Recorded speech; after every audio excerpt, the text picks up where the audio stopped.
Bienvenidos a todos. Hoy vamos a tener un especial de ambiente por el Día de la Eficiencia Energética. Nuestro invitado especial del día de hoy es Manuel Vidal, jefe de gabinete del Ministerio de Educación del Gobierno de la Ciudad de Buenos Aires. Manuel, además de subsecretario de Políticas Educativas y Gestión Territorial en la Dirección General de Cultura y Educación de la Provincia de Buenos Aires, secretario de Gestión Educativa y jefe de gabinete en el Ministerio de Educación, Cultura, Ciencia y Tecnología de la Nación. Claro que todo eso fue lo que hice antes de estar en el Sí. No todo en simultáneo, porque imagínate que si no no me acabaría el día. Sí. Bienvenido, Manuel, y si te parece empezamos con las preguntas. Sí, por supuesto. Gracias por invitarme. ¿Qué nos podrías comentar acerca de las medidas en la Ciudad de Buenos Aires en relación a la eficiencia energética y la mitigación? Bueno, en la Ciudad de Buenos Aires nosotros venimos trabajando por la eficiencia energética hace varios años. Uno de esos íconos, por ejemplo, fue el reemplazo en todos los edificios públicos de las luces convencionales por luces LED.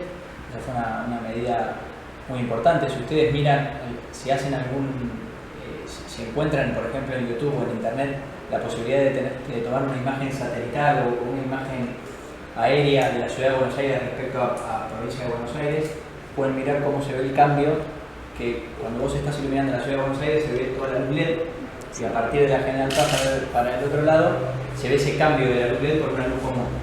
Bueno, eso es porque hoy la Ciudad de Buenos Aires tiene completamente iluminación LED, que se comenzó primero con el reemplazo en los edificios públicos.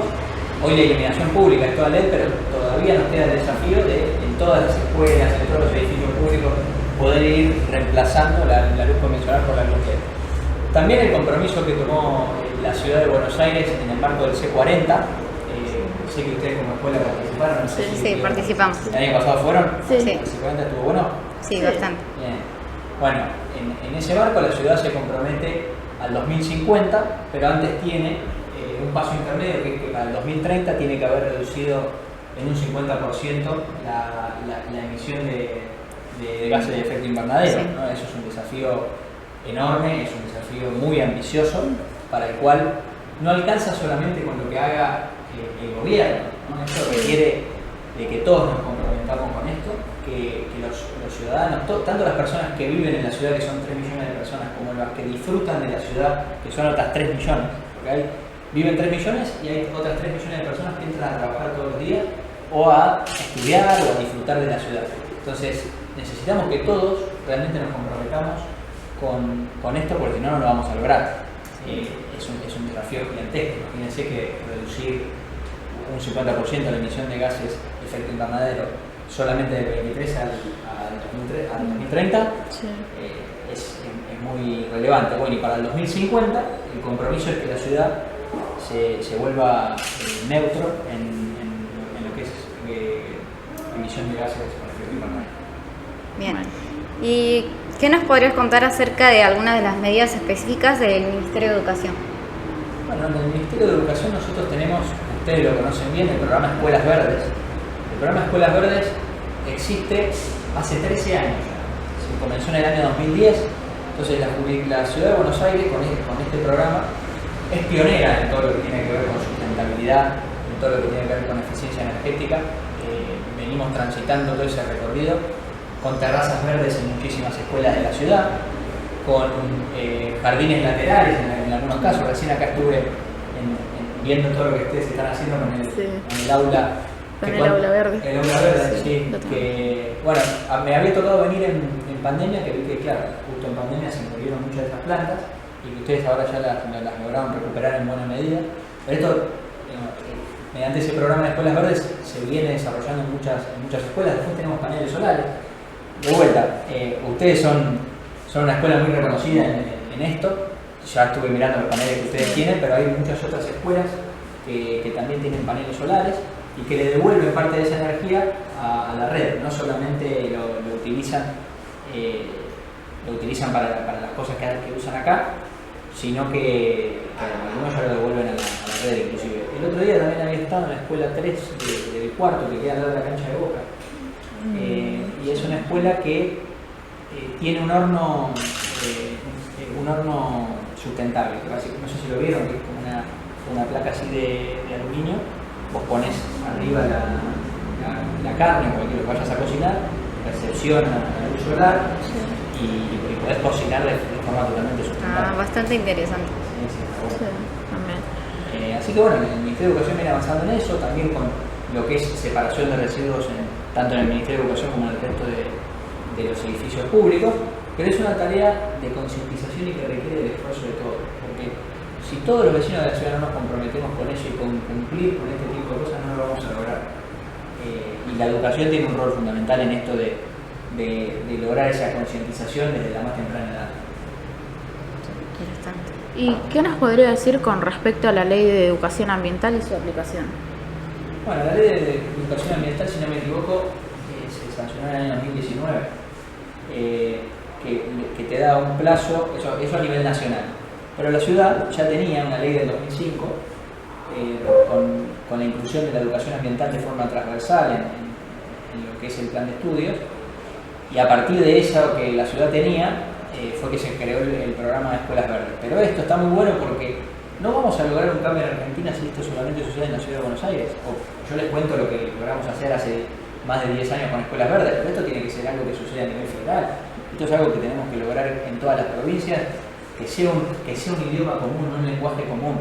Que hoy los jóvenes lo tienen realmente muy incorporado, pero necesitamos que todos los ciudadanos de la Argentina se comprometan con esto para que Argentina sea un país comprometido con el cambio climático, un país comprometido con la lucha contra el cambio climático, un país comprometido con la eficiencia energética, con la sustentabilidad.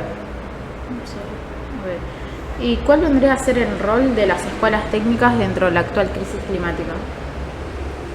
Es una pregunta difícil. ¿Cómo sería? ¿Cuál es el rol de las escuelas técnicas? Sí, dentro de la actual crisis climática. Yo creo que en realidad todas las escuelas, independientemente si son técnicas o no, tenemos que lograr que nos comprometamos con estas ideas. Insisto con lo que decía al principio. En la ciudad tenemos 39 escuelas técnicas, pero tenemos en total 180 escuelas secundarias. Entonces, si solamente nos limitamos a las técnicas, vamos a estar muy solos en esa pelea contra el cambio climático. Entonces necesitamos que todos se comprometan con esto. Las escuelas técnicas lo que tienen también es, a veces cuentan con o más herramientas o con profes muy formados en lo que puede ser algunas cuestiones relacionadas a la tecnología o la introducción de la tecnología para lograr reducir el consumo de energía. Como ustedes, bueno, tienen acá, me mostraban que la terraza que tienen, todas las plantas que ustedes tienen en el aula verde, tenía un sistema de riego por goteo con una placa de Arduino. Con eso, obviamente, se requiere tener algún conocimiento para hacerlo, no es que cualquiera lo pueda hacer.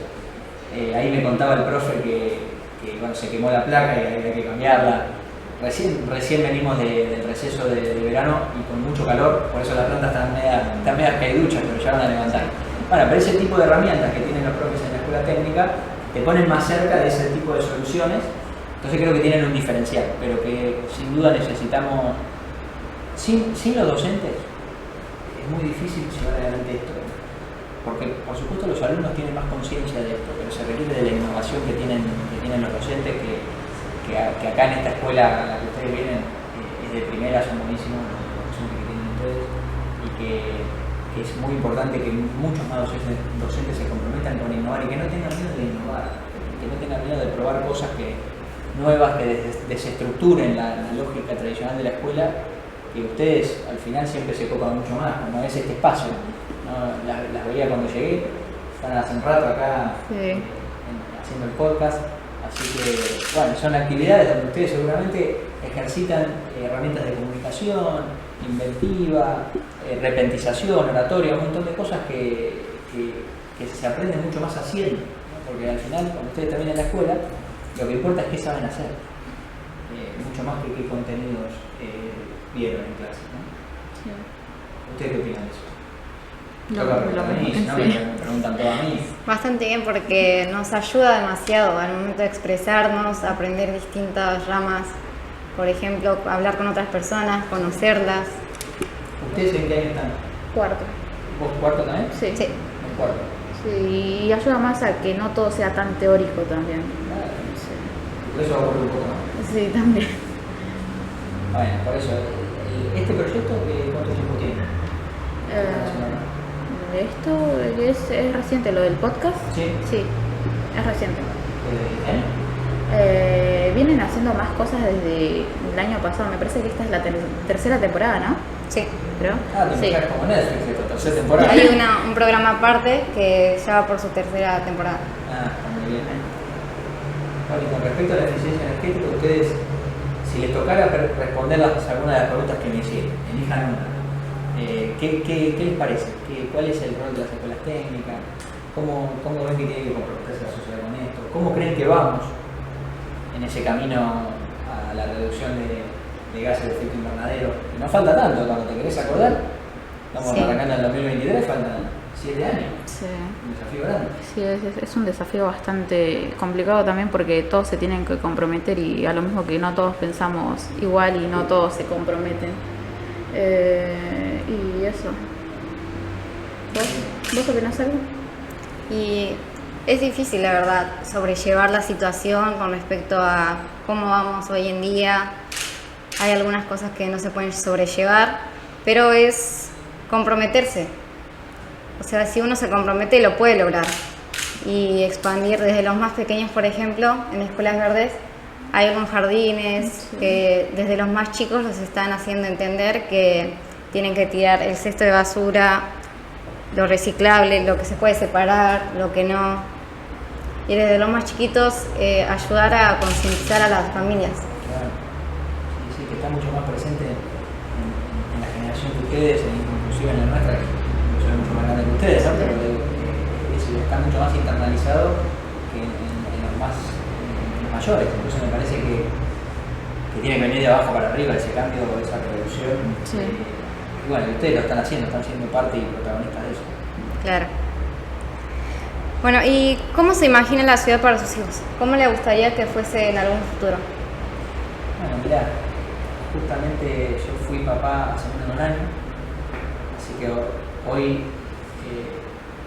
hace muchas veces me imagino eso, si me lo preguntabas hace un tiempo, decía, mirá, no tengo hijos, entonces me costaba un poco más pensar a futuro, pero me imagino una ciudad. A ver, yo veo que la ciudad de Buenos Aires tiene avances muy significativos en lo que tiene que ver con infraestructura, avances muy significativos en lo que tiene que ver con su oferta cultural, su oferta gastronómica, su oferta educativa, con respecto a cualquier otro lugar del país, inclusive de la región. Creo que en eso estamos muy adelantados. Y que sobre esa base de haber podido resolver cosas fundamentales, tenemos que aprovechar toda esa fuerza para ir un paso más allá. Y ese paso tiene que ver, cuando decimos que nos tenemos que comprometer, para mí tiene que ver con el cumplimiento claro de las reglas y de las normas, y que a su vez ese ordenamiento jurídico y esas normas incentiven también a la gente a cumplirlas. Acá me refiero con que hablamos de la ley de educación ambiental, hay otras leyes de promoción de todo lo que tiene que ver con la sustentabilidad, pero creo que lo que tiene que haber es un acompañamiento muy claro de premiar a los ciudadanos que hacen las cosas bien. Entonces, por ejemplo, premiar a todos los consorcios de los edificios que separan residuos de forma adecuada, y también multar a quienes no lo hacen, porque si no, sucede que si todo da lo mismo, nadie se compromete. Y nosotros nos podemos comprometer en la medida que nos vamos a comprometer como sociedad, en la medida que el sistema de incentivos que tenemos esté ordenado. Es decir, que a vos te conviene y es reconocido por el resto de la sociedad el cumplimiento que vos lleves adelante de esas normas que son buenas para vivir en comunidad. Una ciudad que, si es más sustentable, es buena para todos nosotros, y si hay menos emisión, es bueno para todos nosotros. Y si podemos avanzar hacia la utilización de vehículos híbridos o vehículos finalmente eléctricos que consuman menos, obviamente que no consuman petróleo a la larga, combustibles fósiles, me parece que todos vamos a vivir en un ambiente mejor, vamos a poder respirar aire más limpio, y que, bueno, la ciudad que yo me imagino en unos años es esa, en donde volvamos a comprometernos todos en una causa común, y que entendamos que si no cuidamos este planeta no tenemos otro. Seguramente a nosotros no nos va a tocar ir a otro planeta, y que no da lo mismo cuidarlo que no cuidarlo, porque esto es lo que le vamos a dejar a nuestros hijos. Entonces, es como cuando uno piensa que lo que le va a dejar a sus hijos en el futuro imagínense que el mundo en el que vive es lo principal. Entonces yo pienso, me imagino eso, me imagino una ciudad comprometida realmente con la lucha contra el cambio climático. ¿Y algo que le gustaría agregar acerca de los temas? ¿Una opinión personal? Una opinión personal es que me encanta venir a esta escuela. La verdad que en los últimos 3 años, esta es la tercera que vengo, y siempre me encuentro con algún proyecto nuevo, siempre me encuentro con alumnos y con alumnas que están entretenidas, aprendiendo, desestructurado, algunas cosas desestructuradas de lo que es la currícula habitual, cosa que está buena, porque como decías vos, poder salir de lo teórico a lo práctico, la escuela técnica siempre está más cerca que el bachiller común en salir de lo teórico a lo práctico, pero veo que en esta escuela hay mucha innovación en eso, así que nada, eso me pone contento porque, como les decía, había venido antes de la pandemia, vine después de la pandemia en el 2021, me tocó venir ahora de vuelta en el comienzo del 2023 y siempre veo que va para adelante la escuela. Ahora de vuelta cómo están acomodando el aula verde que se había venido abajo de nuevo y no bajan los brazos y siguen para adelante, así que súper contento. Muy bien, concluimos con la entrevista y le agradecemos nuevamente por haber participado en esto. No, muchísimas gracias por haberme invitado y bueno, me sentí muy cómodo, espero que ustedes también. Sí, la verdad que sí. Bueno, Muchas gracias.